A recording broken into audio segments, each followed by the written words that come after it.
Thank you so much for joining our virtual Journey of Smiles to Africa. We're so excited to share more about Smile Train's Journey of Smiles program with you and give you all the opportunity to hear from our Africa team directly. In this session, we'll learn more about the structure of a Journey of Smiles, meet some of our past journeyers, and get the latest updates on our programs in Africa directly from the team itself. Our Smile Train Africa staff has generously agreed to join us for a live Q&A session at the end of this journey, so be sure to get your questions ready.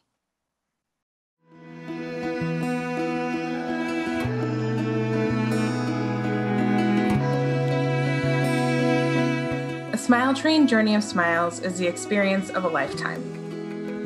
Since there's no better way to understand the truly life-changing impact of Smile Train's work than by seeing it for yourself, twice a year, twice most years, we take between 6 and 14 journeyers to visit Smile Train partners in the field, meet our patients, and form a long-lasting bond with others who share their passion for fighting for the dignity of every person with a cleft. Since 2013, we've had the privilege of bringing nearly 100 cleft advocates on Journey of Smiles all over the world, from the Philippines to Haiti, from Peru to Tanzania, and everywhere in between. Each journeyer is responsible for their own airfare and registration, which covers all costs for the 5 to 7 days of the trip.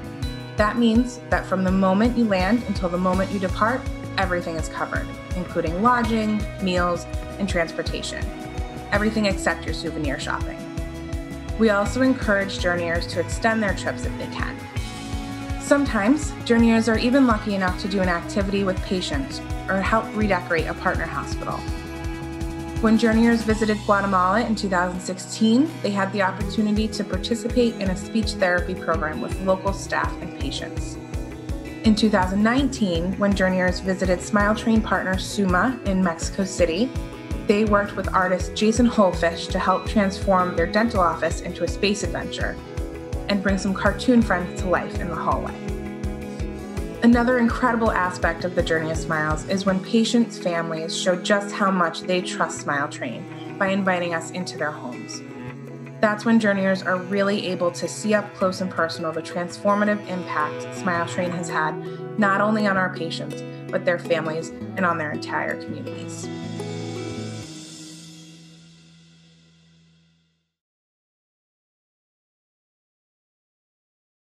Hi, Catherine. Thank you so much for joining us today to talk about Elevate Destinations. Welcome. Thank you. Thanks for having me. We're so thrilled. And I'd love to hear a little bit about yourself, if you wouldn't mind introducing yourself. Yeah, as you said, my name is Catherine. I work for Elevate Destinations. I've been here for 10 years. I'm the Vice President of Social Impact Travel, and I have run around 160 different types of social impact trips around the world. Well, at our core, we are a responsible travel company. We believe that travel can make the world a better and more equitable place. We vet every corner of our supply chain to make sure, first and foremost, that we do no harm, but more than that, that every single element of our supply chain has a positive impact on the people and the destinations we travel to. And we believe, because we have such a strong ethos to our work, that we also want to partner and work with organizations that also are traveling to destinations to support them. And because of that, we typically work with nonprofits and foundations and B Corp organizations, social impact organizations that are going to really invest and support destinations they travel to. We adore the work that Smile Train does, and we love the way in which they implement it, how they build capacity everywhere that they're going. And oftentimes the travelers have a very personal connection to the work. So that has really made the journeys very impactful, not just from the perspective of, seeing the work, but also on the travelers themselves. And we work behind the scenes with Smile Train. We're doing all of the logistics to make sure that these trips are operated responsibly and sustainably. And we allow Smile Train to really focus on the education and their partners and sort of cultivating really strong relationships through these trips. So, just to highlight where we are in time right now, the industry itself, the tourism industry, is at this really critical inflection point, largely due to COVID. So, travel and tourism has really come to a standstill for an extended period of time, which has been really hard on industry professionals. But it has granted us a really unusual gift, which is the time to redesign, realign, rethink how we can build back smarter and better. And no longer is it okay just to be sustainable, just to be responsible. We now must be regenerative, which means we must be building back in a way that is creating resiliency in destinations. And we need to be thinking about the impact of our tourism dollars differently. I'm really proud to work with a company that has been doing this for years, and I'm excited that the industry as a whole is now seeing this change. But just to sort of highlight what we mean as regenerative, at our core, everything on a trip is carbon offset, and we've been doing that for 15 years. But in addition to that, as I mentioned earlier, we examine our supply chain. We make sure that the money is going to locals wherever it can. We check the ownerships of hotels, of restaurants. We make sure that people are being paid a fair wage. We also train all of our partners in country around certain issues, such as human exploitation in tourism, sex trafficking in tourism, and we make them take a training on it so they know how to recognize it and report it if they see it. We do educational workshops for our peers and for our clients on power dynamics, on how to create more ethical travel when they're journeying abroad. And we try to set up conditions that allow on these journeys people to open up into conversations that allow transformation to begin.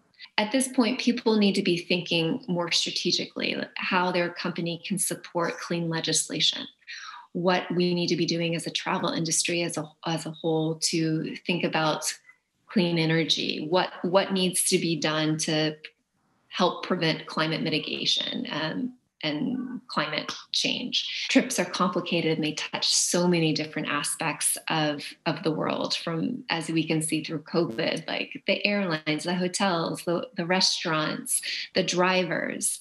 All of that has to be examined. And we want to be, as we build back, we want to make sure that those relationships are really infused with a positive impact.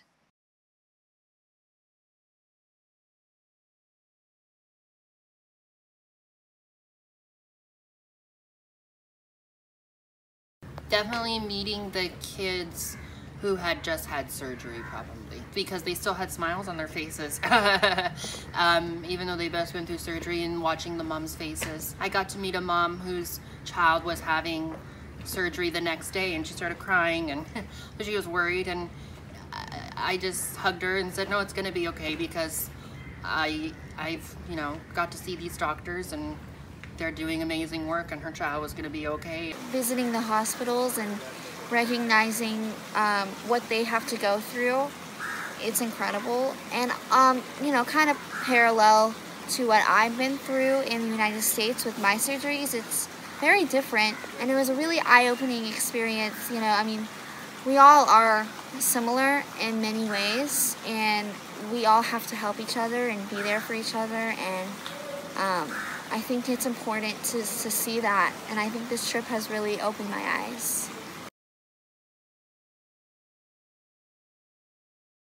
Exceeds our expectations a lot, way better than what we were anticipating. I'm impressed with how good of doctors they have here and how good a surgery they do on the people that they work on. It's beyond my wildest expectations. It's been so well planned. I never dreamed that it was going to be a unique and nurturing and enriching experience. This is not a journey of smiles. This is an adventure. And it has been the most amazing thing that I could never have imagined.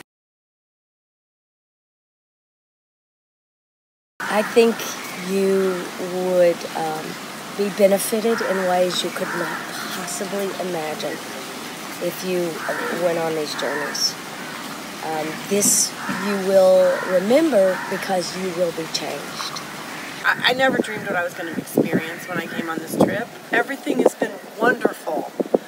I mean, it took a little bravery for me to go on this trip, flying so far away and everything, but big deal. It's a 24-hour journey. It's been wonderful to see this, the love, the hope, the future for these children that has been transformed because of Smile Train. If you ever come on a journey and you have the privilege, the honor of working with the Smile Train team, you will then understand why this is such a successful organization.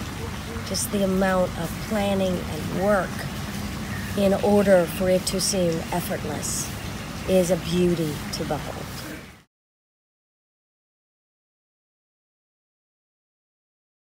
My journey in terms of why, like, a special moment was probably, well, there's a lot of them. The one that I can kind of think of because I still talk to them now, and I talk to quite a lot of people from the Philippines, is Nathan and his mum.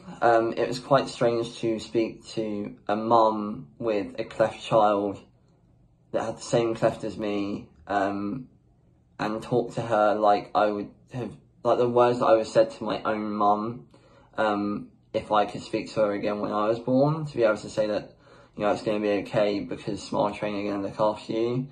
And she sent me a video on his birthday and still sends me updates about him, and that really does put a smile on my face. I think probably one of the most memorable moments for me was meeting little Cole, who was at his speech pathology lesson at the university.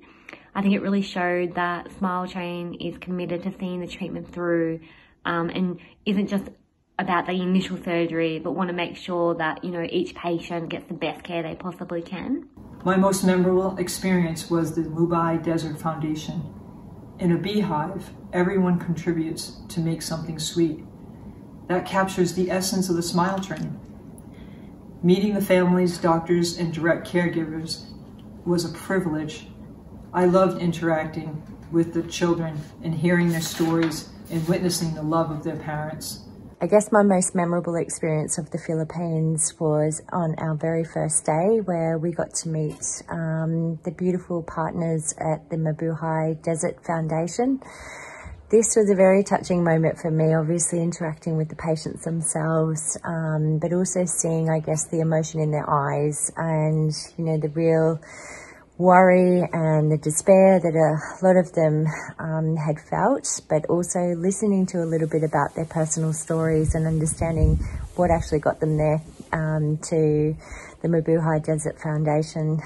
That was a very uplifting moment for me, and very enlightening, knowing that the Smile Train was right behind each and every one of those journeys into that foundation, and what an amazing job that those individuals do. I can't imagine a better group of people to have experienced all this with. We went there wanting to learn a little more about Smile Train and ended up learning that and more, including your stories. It was all of you who made our journey of smiles to the Philippines truly life-changing. I signed up to become a frequent smiler, and I can say that 12 months on, I'm continuing to donate monthly to Smile Train, and every month it makes me just remember the trip we had and what a wonderful time we had, and I remember all of you guys each month, which is really lovely. I would like to say a very personal thank you from the bottom of my heart, and a very heartfelt thank you to the Smile Train for organising the trip. As I said before, it was a life-changing experience, and I really would very much love to join you guys on another trip. From the bottom of my heart, thank you, everyone from the Journey of Smiles. You are my family. And thank you, Smile Train, for bringing them to me. Speak soon. One of the best things about A Journey of Smiles is the opportunity to meet Smile Train staff, medical professionals, patients, and their families face-to-face. Journeyers report that their experiences gave them a deeper understanding of how Smile Train partnerships are structured and the real on-the-ground issues that our staff and partners are working through and how they're working to improve. Going into 2020, Smile Train was looking forward to hosting 2 Journey of Smiles, one to Mexico in July and another to Kenya in November. Unfortunately, as we all know, our plans had to change very quickly. There was so much enthusiasm around both of our Journey of Smiles, especially the one to Kenya, that we wanted to highlight the region and its incredible partners, even if we couldn't do it in person. That's why I'm so thrilled to introduce you all to our Smile Train Africa staff members who will be able to talk more about our programs across the continent. My name is Sisiwe Yona, but everybody just calls me Yona, and I am the Southern Africa Program Director for Smile Train. I handle the countries that are further south on the African continent, which also include Mozambique, where Zaina comes from. So Zaina is an amazing little girl. She's from a town in Mozambique, which is called Pemba. Pemba is a very beautiful town. And for those of you who want to go on your Journey of Smiles when we are able to travel, that should be one of your chosen destinations. This is a suggestion from me. So she stays in the village that is very close to what we would call Pemba City. And one of our partner hospitals, Hospital Central Provincial de Pemba, is there. And that's where Zaina was treated.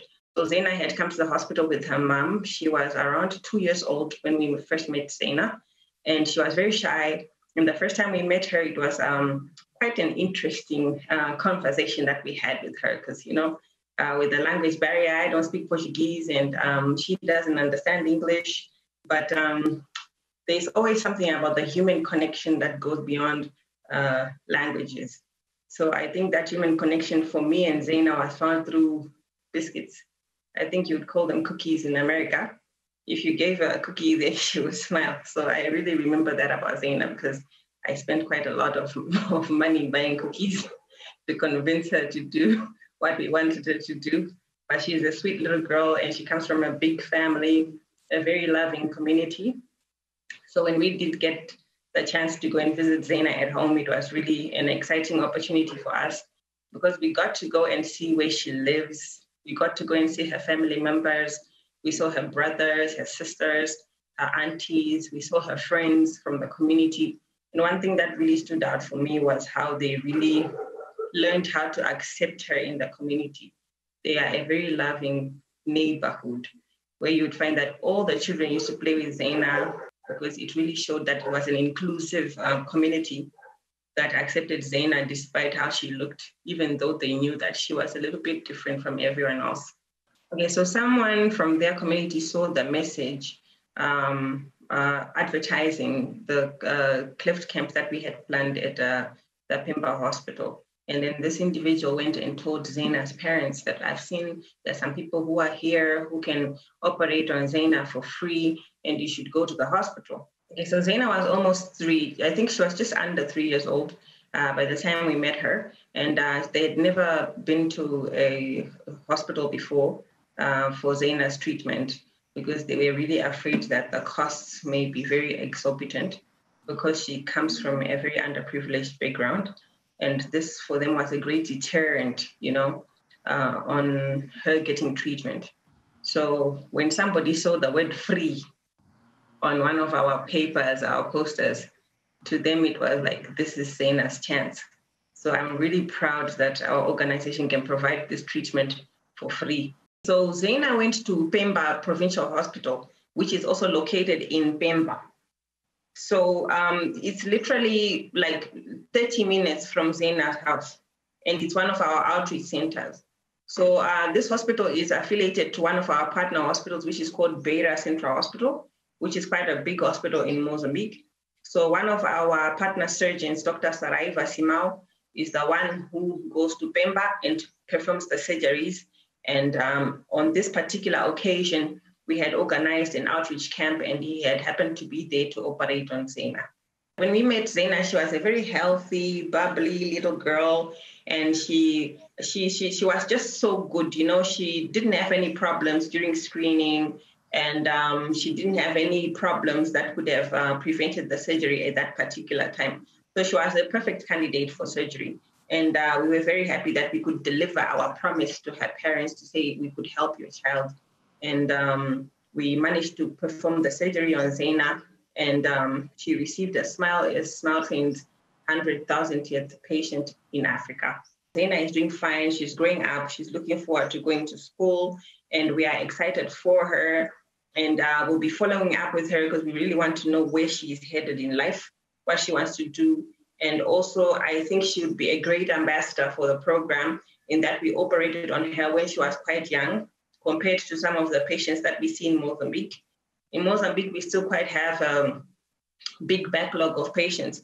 So you do have patients who are older, who are in their adulthood, who are still coming for surgery. So for the adults in Mozambique, it's always the reverse in that they have to tell you a whole story of what they went through. They can testify to some of the challenges that they faced themselves. With Zaina, she can't say that. She was too young to know if people were stigmatizing against her, to know if people were ostracizing her, to know if people didn't like her, or to know if she couldn't get an opportunity to go to school because of a cleft. But unfortunately, there are some stories of people who couldn't go to school, who couldn't get jobs because they reached adulthood without surgery. For Zaina, she's going to be different. She's going to tell us, oh, I don't even remember that I have a cleft, and I'm excited for that. I have got great hopes for her. You know, personally, as somebody who has been born and grown up here in Africa, I know the challenges that you face. You know, besides having a cleft, if you are born without the cleft, you still face challenges. If you have a cleft, those are added difficulties that you will have, you know, trying to make it in life. And I hope that Zaina grows up and becomes an amazing person and does great things so that she can tell her story and tell it in a way that people will look at it and say that it was a miraculous thing because she's going to change her family's life. She's going to change her own life, you know. That's incredible. And thank you so much for sharing Zaina's story and the story of the 100,000th smile in Africa. It's really amazing. Yes.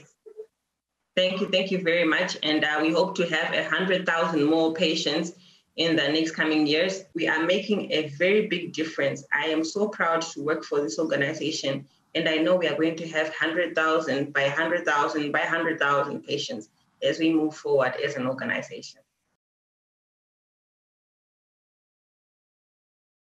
My name is Jane Ngie Muturi.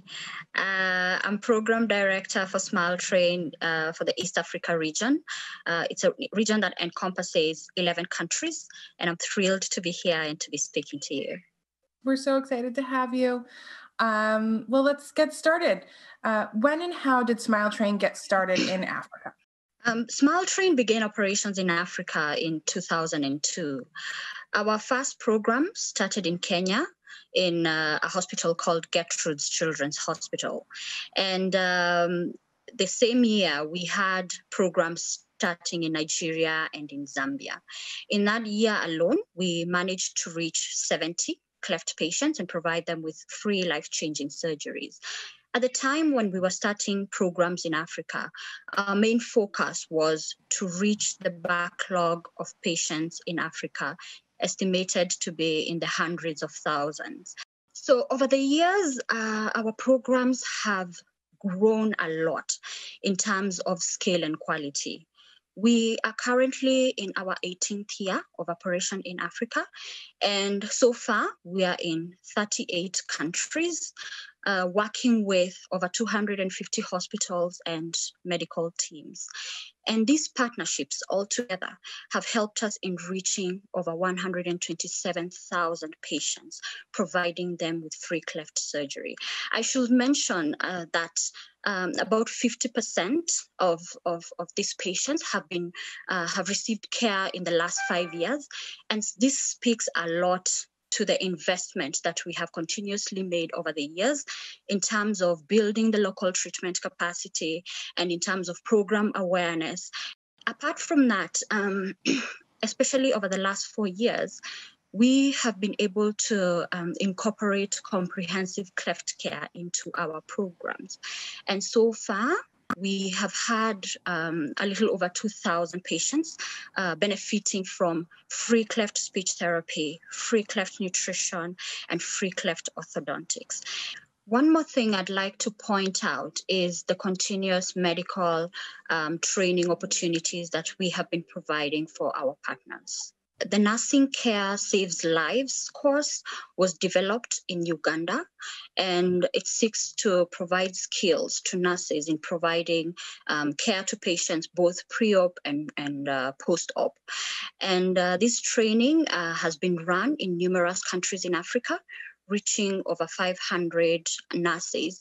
And what we have seen is that the tools that we provide in this training are fully incorporated in most of the partner hospitals that we work in, which speaks a lot to us helping them to improve their hospital systems. We don't believe that one size fits all. For every region, every country we go in, we check what the needs are and we tailor make training opportunities based on what those needs are. So we've run numerous trainings for surgeons, for anesthesiologists, for nurses, for speech therapists, for orthodontists, and also for cleft nutritionists. Partnerships have been very key in furthering our programmatic work at SmileTrain. And here, I'm not just talking about partnerships that we are involved in the treatment of patients, but also those that help us in program awareness and also in furthering our training initiatives. Our collaboration with government health ministries, especially through the Community Health Department, and our involvement with community-based organizations have been very key in helping us provide mass education in especially demystifying clefts. You know, just letting the community know that a cleft is not a curse, a cleft is not witchcraft, it's a congenital condition that is treatable. And under the SmileTrain program, treatment is available for free. And so the community involvement does not just help us in reaching patients, but it helps the community be part of the solution in providing this treatment to the people that really, really require it. And one special mention is that when we started the COSEXA, awarding the COSEXA scholarships about 4 years ago, 3 of the people who were awarded the scholarships were from Rwanda, which is a country that just has 2 plastic surgeons. So it's really exciting that 1 year from now, we're going to have, double the amount of plastic surgeons in Rwanda, which will really go a long way in strengthening the country's health systems. I'm Dr. Nicole Buba, and I'm the program manager for SmileTrain in CEMAC Zone. CEMAC Zone is a Central African countries, and I'm based in Central African Republic. Great. Well, we wanted to talk with you about SmileTrain in Africa in 2020, a really interesting year to highlight. So we wanted to go over what this year's looked like for our partners and staff. So like all other partners and staff around the world, we have been impacted by the occurrence of COVID-19. Even if we have relative low numbers in comparison with the rest of the world, given varied strengths and vulnerability, we can notice that the impact in Africa is more economical. Our staff and partners have been advised to strictly follow the safety measures, and any non-essential traveling has been suspended for the staff. Partners and staff are fortunately keeping well and safe. And have our partners been able to utilize telemedicine during the year? The COVID-19 pandemic enabled us to come up with ways to leverage on technology in our cleft care delivery. So some of our partners in Uganda and Kenya were engaged in provision of telemedicine for nutrition services. Other partners in Nigeria developed a WhatsApp platform on speech to give homework to the patients. For those without access to smart devices, they are encouraged to meet a neighbor or a local telephone vendor who has the required facilities to send pictures to the dedicated line, including information on patient identification. Observing the safety measures during the pandemic, we also have been able to run some physical trainings. During the COVID-19, the African Medical Advisory Council of SmileTrain released an advisory on temporary postponement of all surgical programs from April 1st to May 31st. So this resulted in 90% decrease of our surgeries compared to 2019. But as the world came to terms with the new normal of living with COVID-19, taking cognizance of the backlog of children and adults needing cleft treatment, we advised our partners to cautiously resume all cleft care treatment at our partner hospitals in line with our strict safety and quality protocol in COVID-19 pandemic. So we have been able to provide PPEs to 90% PPE, personal protective equipment, to 90% of our partners that express the need, and equipment supplies as well. We are also providing SMILE grants to help with transportation of the patient from the allocation to hospitals for surgery. Lastly, I would like to share this assertion from one of our attendees who is nurse in Cameroon. So she attended all our series of telecleft online lecture in collaboration with WACS, West African College of Surgeons. She said the telecleft initiative was an eye-opener for me. It was the first time I have witnessed and participated in one of such. I learned what others do in Africa, and for once, I felt proud of how far Africans have progressed in surgery as a whole, and cleft surgery in particular.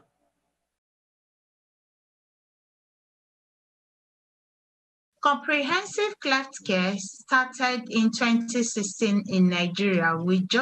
In Africa, we started with 2 partners as a pilot program, but it has scaled up to 40 partners around Africa, and more than 2,000 patients has been benefited from the comprehensive cleft care. And this comprehensive cleft care has been scaled up to so many countries in Africa. We have the orthodontist cleft care program, which is running in Western Central Africa, in East Africa, and 150 children have benefited from the orthodontist cleft care. Many of them hardly smile outside, but after the orthodontist care, even when they are going through the orthodontist program, you could see them smile openly. We also have robust nutrition program, which is running in African region, and with this nutrition program, 2,000 cleft malnourished babies have benefited from it. It has addressed the problem of malnutrition, which have added significant value to the life of a cleft patient. We also have speech camp, which enables the children to come together to see each other, to know that, oh, I'm not the only one having this impediment. There are other children having speech impediment. Speech therapy camp brings them together, and it helps the parents to also build a strong network with the children, the speech provider, and also apart from the speech camp, they also have individual therapy, which they come one-on-one few days in a week to receive the therapy with the speech provider in our different facilities in Africa. A lot of children have benefited from it. In the last 5 years, I see every partner in African region running comprehensive cleft care. at least one or two, if not all together in the program, because I have seen this significant value in the life of a cleft child. So in the next 5 years, I would like to see it all over Africa, that every country in Africa is running comprehensive care, so that we'll be able to reach more children to change their smiles. We'll be able to reach more children to give them confidence. We'll be able to reach more children to give them meaning of life. We know that many of the cleft children, they hardly associate because they have low esteem. They are shy. They don't speak up because, like the ones that have speech impediment, when they speak, their colleagues laugh at them.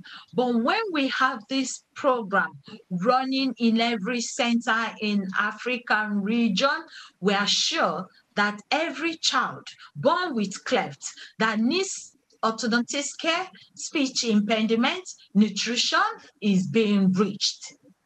And with this, we know that the Smile Train Africa will be on top in everywhere around Africa, creating the smile, changing the world one smile at a time. Our patients have a lot of challenges. The first one being shame and stigma around having a cleft child. That would be at the forefront, because they are stigmatized as a result of the cleft, and the cultural and the beliefs in rural country, in the rural area especially, makes it very difficult for them to come out and seek help. The other thing is the lack of awareness in terms of availability of the cleft care service that we provide. So we're not able to, we're doing a lot, but it's not easy to create awareness in rural communities where they don't have access to information. The other thing is lack of education, lack of resource, and lack of access to internet to find out where they can get help. So especially in rural communities where we find our cleft patients, it's really, really difficult to get information, to get access to resources and information. Our partners have a lot of challenges. The first being the lack of basic infrastructure, not having enough supplies in hospitals. Infrastructure could be road, access to patients, being able to mobilize and create awareness in the community, poor transportation system, and the fact that medical centers are not fully equipped to provide cleft treatment, lack of professionals, nurses, anesthetists that are trained. The other challenge they have, and it comes out very strongly in many of the countries that we work in, is the fact that when they have a lot of patients coming in, it's very difficult to accommodate them, to provide them with an adequate shelter, especially during this COVID season. One of the things that we do is we provide a lot of trainings to build up the capacity locally. We provide grants for creating awareness, for mobilization. We provide equipment and supplies, protective equipment for COVID, sutures. We provide monitoring equipment. The other thing we're supporting is we have a lot of hands-on training that we're giving to our surgeons. So we pair them up with another senior surgeon, and then they're able to refine their skill and their talent. In terms of building our building communities and building hospitals, we've done a great deal in terms of bringing in senior surgeons from Kenya or from Ethiopia to a more to countries like Djibouti, Somalia, where they don't have surgeons at all. The patients need to get the healthcare. They cannot wait till someone is trained. So what we've done is we've developed a program where teams from Kenya would go to Somalia, and they would work with a local team, because we need to have a cleft team. And it's not just the surgeon, it's the anesthetist, it's the nurses, and everybody else. And they go as a team and they work with them.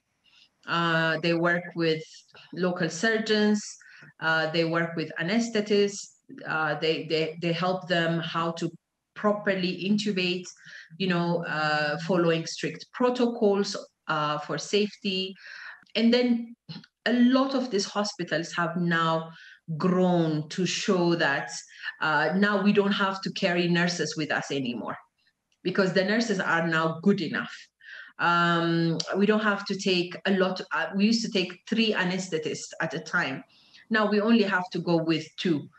We don't need a third one. So this knowledge transfer and skill transfer is one of the success stories that we can talk about, particularly in Somalia.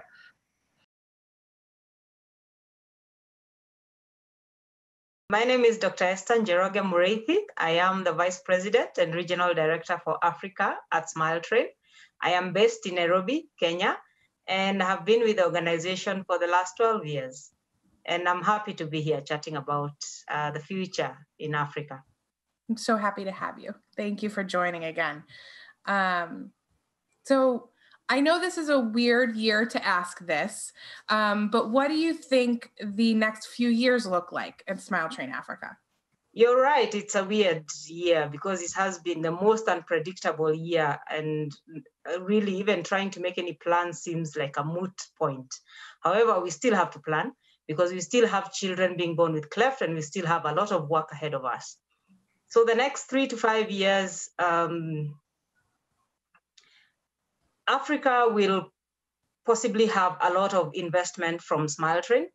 We are working in a very fragmented and, if I could be so brave, broken health system, where even the basic requirements for safety and quality that SmileTrain dictates lacks in some countries.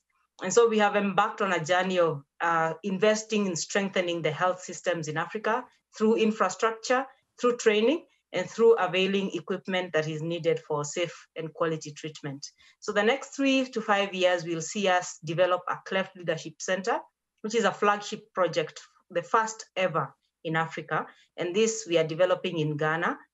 It will be a hub for training. It will be a model for comprehensive cleft care. It will be the site that we will be sending our new and nascent young professionals to learn how to run a cleft program and to learn to be able to learn how to run a program that is accessible to all patients.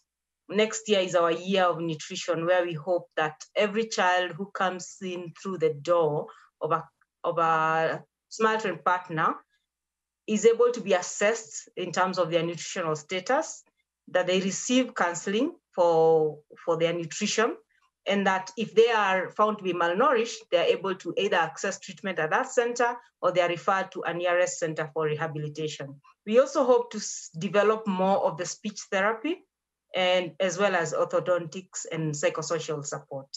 Finally, we hope to see growth in terms of the children that we are reaching. At the moment, every year we reach at about 12,000. We know the births are at the level of over 30,000 across Africa.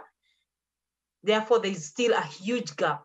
And being the organization that is largest in reaching children born with cleft in Africa, that large gap still needs to be filled by Smile Train.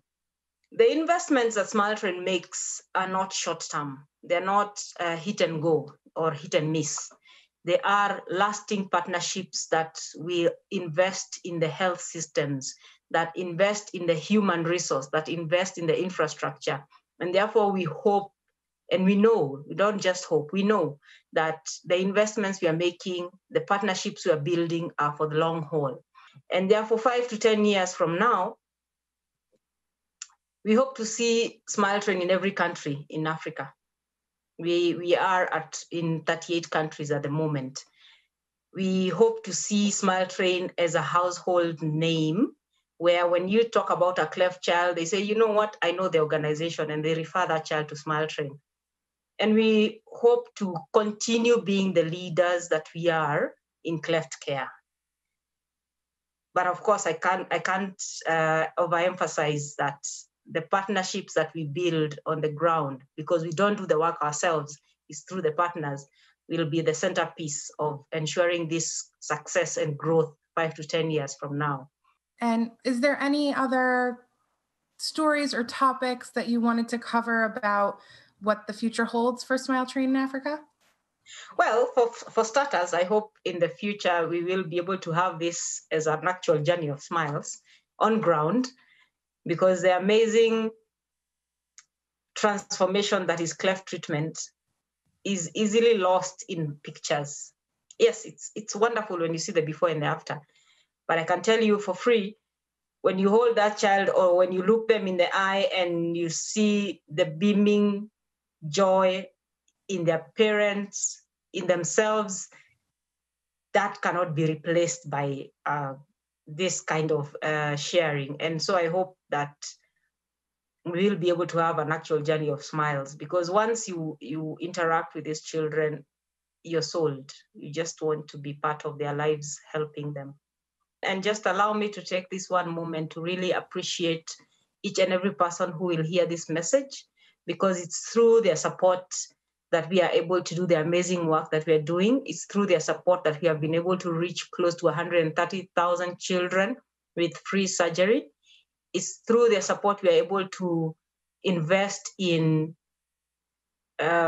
providing children-specific operating rooms in hospitals in Africa, tremendously upgrading the safety of the care that is offered at our hospitals. And it is through their support that no child will live hopelessly, not knowing whether they will be able to access treatment. So thank you so much from the bottom of our hearts for your support. Thank you so much to all of our staff for sharing these incredible updates.